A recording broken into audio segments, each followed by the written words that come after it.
our love with no worries on my mind. And now I'm getting older, my heart is going colder all the time.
Hope you like that cinematic video of us building the wheel on your right side. So ito na siya. Ito na yung 3-piece wheel natin. And at the same time, we have our trial piece here. Ito yung stock wheels ko or spare wheel. Yung spare tire ko ng Camry na alloy wheels din na nagsira namin before. We learned from this.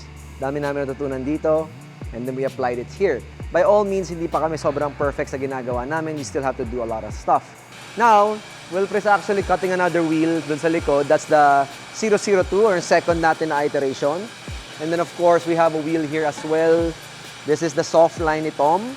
This is the third iteration or yung third trial namin. Thank you sa mga kaibigan at kliyente. Kliyenteng naging kaibigan na sumusuporta at gustong subukan yung 3-piece conversion.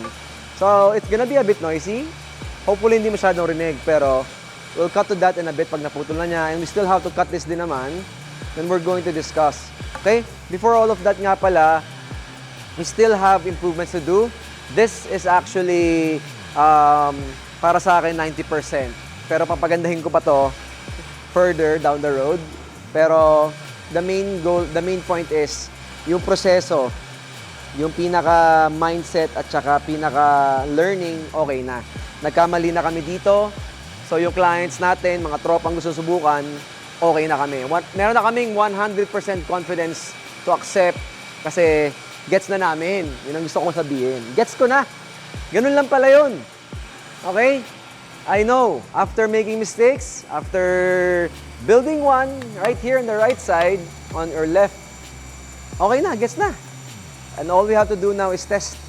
Now, 002, 003, let's cut them open and we're going to discuss everything you need to know on rebarreling your wheel or kung gusto mo magpa-3-piece sa amin. Hello and welcome to the tutorial part of this video. Before we get started on discussing 3-piece wheels, I want you to learn first the terminologies, okay? The first thing we need to know, kaya I'll put it on the screen, is ang tawag namin dito ay face. The original face of the wheel is still the face of the wheel. Okay, ang purpose ng face ng wheel is mag-carry ng load through the spokes. Tama? Alright. And then of course, that load will come from the barrel and then it will be transferred to the center bore to your suspension. Ang tawag po dito sa gitnang tong butas na to ay center bore. That's very important kasi that will carry the load of the bumps to the suspension ng kotse evenly. Some wheels have hub-centric and lug-centric type like this one, so it will be more supported. The next term that we need to know is the barrels, okay? The barrel has two names, okay? The outer barrel, which is the one you see with the polished lip, we call that the lip. Tawag dito ay lip, okay? The purpose of the lip is to mount the front side of the face ng wheel.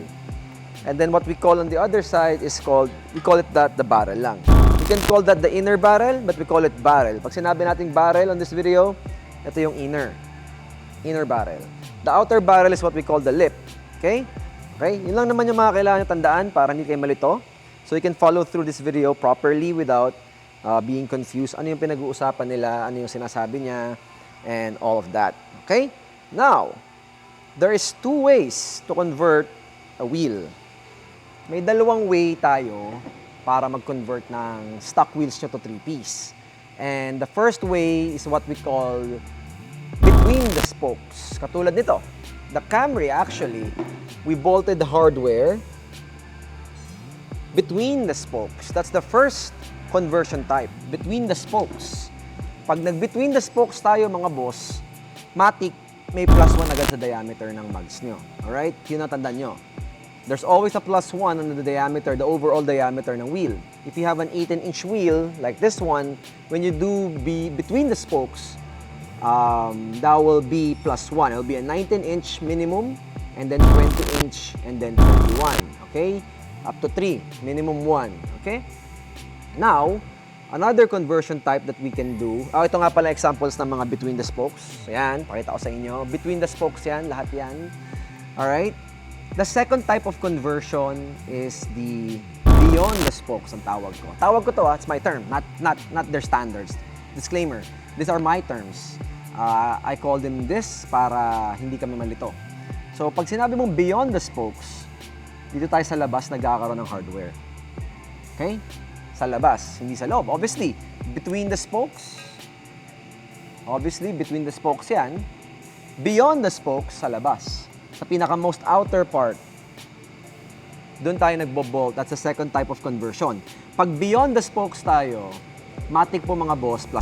Your overall diameter will be +2 inches. So if you have an 18, matik you will be using a 20-inch na. Immediately, then 21, maximum 22. So 2, 3, 4. Okay? Sometimes we can call between the spokes the modern way to do it. And then beyond the spokes is actually what we call the traditional way to do it.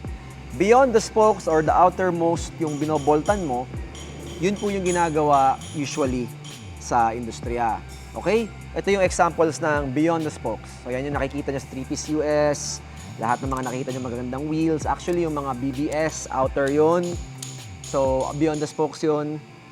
Matic yun, ang mga wheel face nun ay +2 sa overall diameter ng lip. Okay? Yun yung ating, that's the basic things that you need to know. And of course, another thing you need to note or know once we tear up your wheels is that wala nang balikan yan. There's no more going back. This is already cut.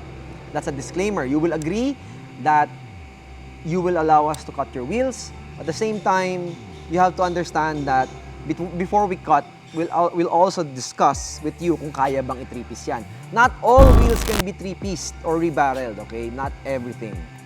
Merong mga wheels na hindi talaga kaya.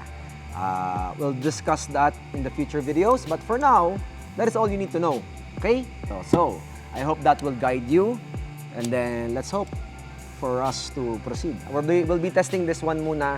We're gonna play with this muna, how it holds up, and we'll get back to you. Alright? But pretty sure okay na to kasi we already made mistakes in the past. And a mistake will cost you a wheel talaga. So sabi ko, ako muna, I'll be the one to first do it. And then after that, we can do it to the clients. Alright? So for now, that's going to be it. Let's have some outro shots na lang ng mga B-rolls ni Wilpre. Let's see. But for now, that's going to be it. Okay?